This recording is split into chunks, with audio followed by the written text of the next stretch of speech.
Mad Max was a game released across Xbox, PlayStation and PC in 2015 by Avalanche Studios and Warner Bros. Interactive Entertainment.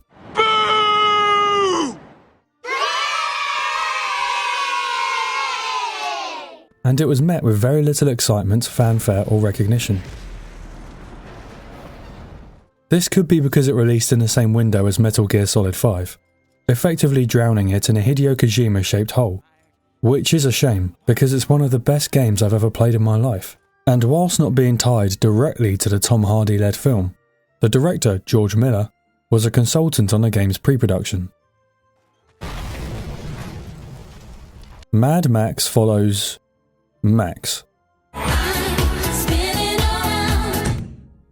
as he fights for survival in the unforgiving wastelands of Australia not Australia, triggering carnage, revenge, death and destruction as he tries to build his vehicle, the Magnum Opus, and take on the rabid hordes of Scabrous Scrotus. All in a bid to find calm in a fabled realm known as the Plains of Silence. Along the way encountering a whole host of lovable rogues, none of whom are even remotely genitalia themed.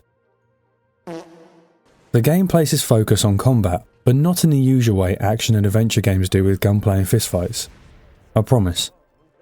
The emphasis here is on vehicle combat, which is undoubtedly the best I've ever experienced in any game before or since. This is encouraged through the ability to upgrade and customise Max's car, the Magnum Opus, despite the fact Avalanche Studios said they struggled with this aspect of the game, having never developed such a system before. You can't tell at all, it's pretty much perfect. The focus of Mad Max overall is combat, and it does a fantastic job of making it all feel impactful and at times visceral. With ammunition being scarce, there's a particular emphasis on hand-to-hand combat, and the use of environmental hazards such as explosive barrels, fuel cans, and melee weapons. Progressing through the game allows you to unlock new finishing moves and counterattacks, as well as upgrading Max's armour, tools, weapons, ammo capacity, and his general appearance. And whilst the combat employs a Batman Arkham-style button mash prompt system, it does become incredibly easy to get lost in the action and react habitually, which does prevent the fighting from becoming stale. Combined with the game's sensible and logical difficulty curve, it also still provides a challenge as you upgrade and progress. And whilst the use of Max's shotgun and car-mounted sniper rifle are definitely fun and handy, there's far more need to utilise metal pipes, wooden bats, axes, thunder sticks,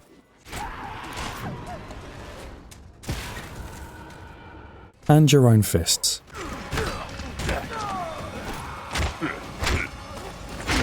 The same is also true for vehicle combat in the sense of unlockables and progression, from the use of your shotgun, the implementation of new weaponry, performance modifications, and a driving mechanic or two, to gaining access to new vehicles by stealing them from enemies or finding unique vehicles around the map and delivering them to hideouts. But the only one that's really customizable and in my opinion useful for vehicle combat is Max's Magnum Opus, pretty much because of the helping hands of Chumbucket, your hunchback side saddle who helps you to attack enemy vehicles and fix your ride. Let me do my stuff.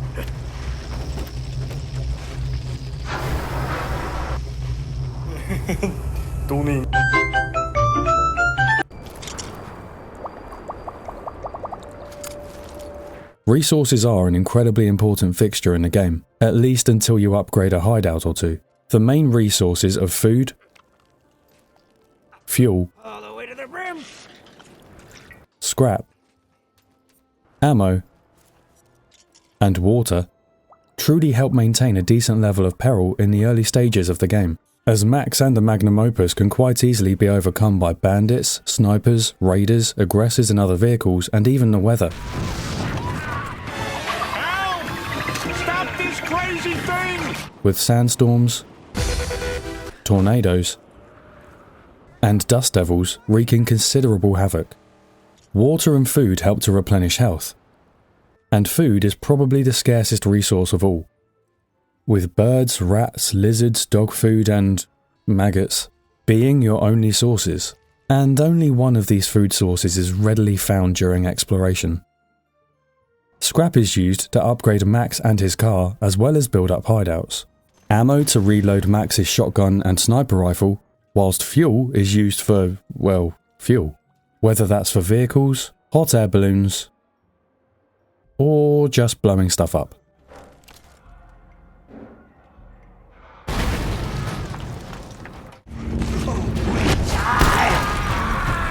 I'm not sure I've encountered a game with such varied enemies, although it is helped by the fact there are dozens of different vehicles in the game that also double as enemies.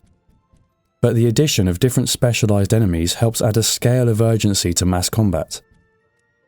Wading through a crowd of grunts to get to the explosive guy or shield carrier doing the most damage instills a helpful sense of jeopardy that stacks on top of enemies' fighting styles to make combat feel progressively harder and more demanding as the game moves on. The same goes for vehicles too, with cars, pickups, and trucks becoming more heavily armoured and militarised as the story and levels build. And adding bosses into the equation ramps up the intensity, not just in hand-to-hand, but also wheel-to-wheel encounters. From the genital generals to the killer car convoys, the game as a whole does a great job maintaining the challenge level and drip-feeding new additions of enemies, styles, hazards, weapons and finishers.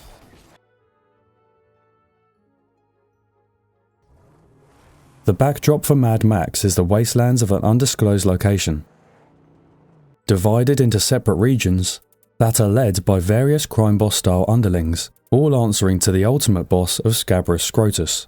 And despite the potential for this setting to be bland, repetitive and far too open to convey a true sense of scale or threat, that's never actually the case. The sheer size of the map still manages to feel claustrophobic, and you never really know what's lurking around each sand dune or rock face. And this is only emphasised with the sound design. As the days turn to night and vice versa, you're treated to some truly amazing views that, were they real, might even make you see the true beauty of the world, despite the circumstances. And when you find yourself in a hot air balloon, you can really sense the true size of the map Avalanche Studios have provided us with. I think it gets overlooked way too often compared to the likes of GTA, The Witcher, Red Dead and Just Cause for how massive the sandbox is to play in. It's littered with remnants to humanity's past, pre-self-destruction, also emphasised by the historical relics you can find across the map. And it's not just deserts and dunes. There are also death run races where Max can unlock vehicles and rewards. There are also hideouts, or strongholds as they're known in-game, which serve as helpful bases for Max to refill his resources once he's helped the settlers scavenge and fortify their homes.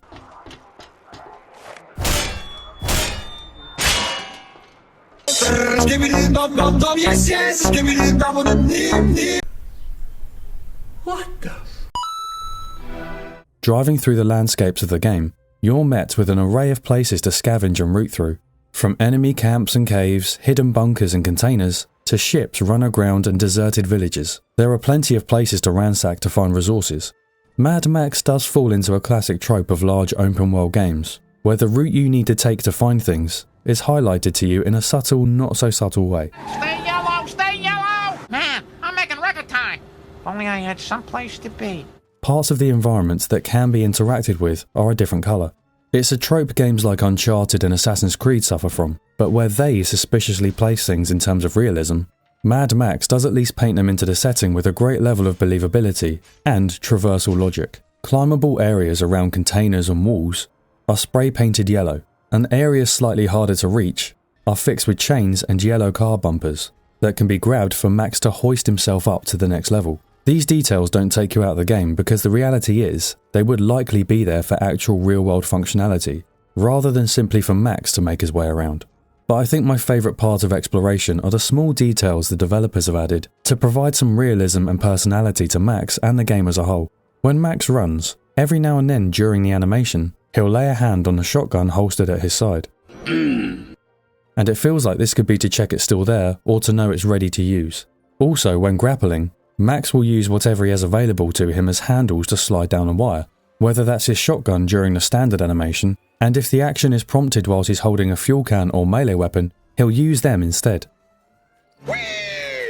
There's also cutscenes with a character called Griffer, After his encounters, Max is on his hands and knees recovering, and there are no signs that the cutscene is over visually. I'm not exaggerating when I say I thought the game had glitched the first time this happened to me, because I must have left Max like that for a solid 5 minutes before realising I just had to move the joystick to get him to stand up and move again.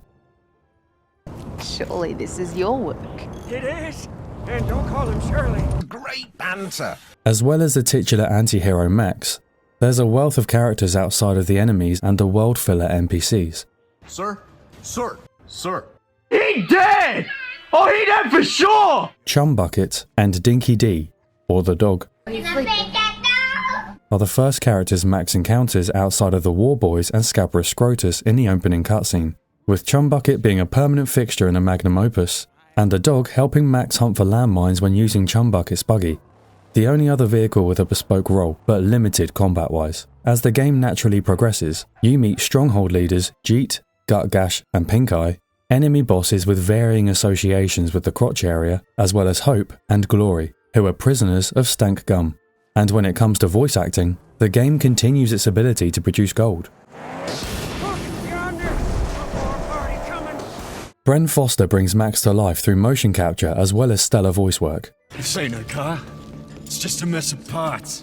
With his gruff and mean delivery, almost like an Australian Geralt. And he forms a stellar pairing with Chumbucket's voice actor Jason Spisak, who some of you may recognise from Arcane as the voice of Silco. And in Mad Max he shows the true diversity of his vocal abilities, pulling almost a full character 180 to play Chumbucket. We got a classic whammy turbo high dog. Huh? Hell yeah! Bulletproof and torture tested, statically upgraded with Chumbucket overdrive. Coils, and springs, shocks, and links too. It's gotta be 8 cylinders, nothing less. The supporting cast of characters and NPCs do an amazing job of bringing life and personality to the Wastelands, but the biggest standout of the supporting cast is Jonathan Oldham, who voices Griffer, who's a mysterious wanderer and philosopher-type stranger, imparting harsh truths and quandaries onto Max, whilst extracting massive psychological revelations from him. Oldham manages to bring a remarkable depth and mystery to Griffer that presents him as an omniscient and omnipresent godlike character. The plains of silence end, and you begin. You've a purpose in this life, my friend, although you fear to dream it. For whatever reasons, Mad Max didn't get the critical receptions it deserved, and that feels more like an issue with video game critics and reviewers as a whole. You can't please everyone, and sometimes a game will find a critic who's not a massive fan of that style or genre anyway, which guarantees the game doesn't reach the heights it deserves. It's why you won't find me reviewing games like Final Fantasy, the Yakuza series, Gran Turismo or Flight Simulator. They're not my kinds of games, so I wouldn't be able to give a fair review. But at the same time, if I do review a game in those genres and I love it, you can safely assume there's something special about it. Like Forza Horizon 4 being in my top 10 games of all time despite not being a fan of racing games. But I don't think I could recommend Mad Max enough. There's a reason it features in lists and videos of the most underrated video games of all time. It's unlikely to appear on Game Pass anytime soon, but if it does, or you can afford the game, you won't regret downloading it. I do have one recommendation when playing Mad Max. When it comes to immersing yourself in the helplessness and the jeopardy of the resource mechanics, you may find it best to refrain from going back to strongholds unless you're desperate, because once you've upgraded them, they automatically refill all your resources when you go back to them. And that's my review of Mad Max, one of my favourite video games of all time. Thanks for taking the time to watch this video, and if you want to see any more, just go to my channel to see the rest of my videos. I'm not sure which of my top 10 games will be next because making these videos takes quite a long time, so please keep your eyes peeled, and hopefully I'll see you in the next one.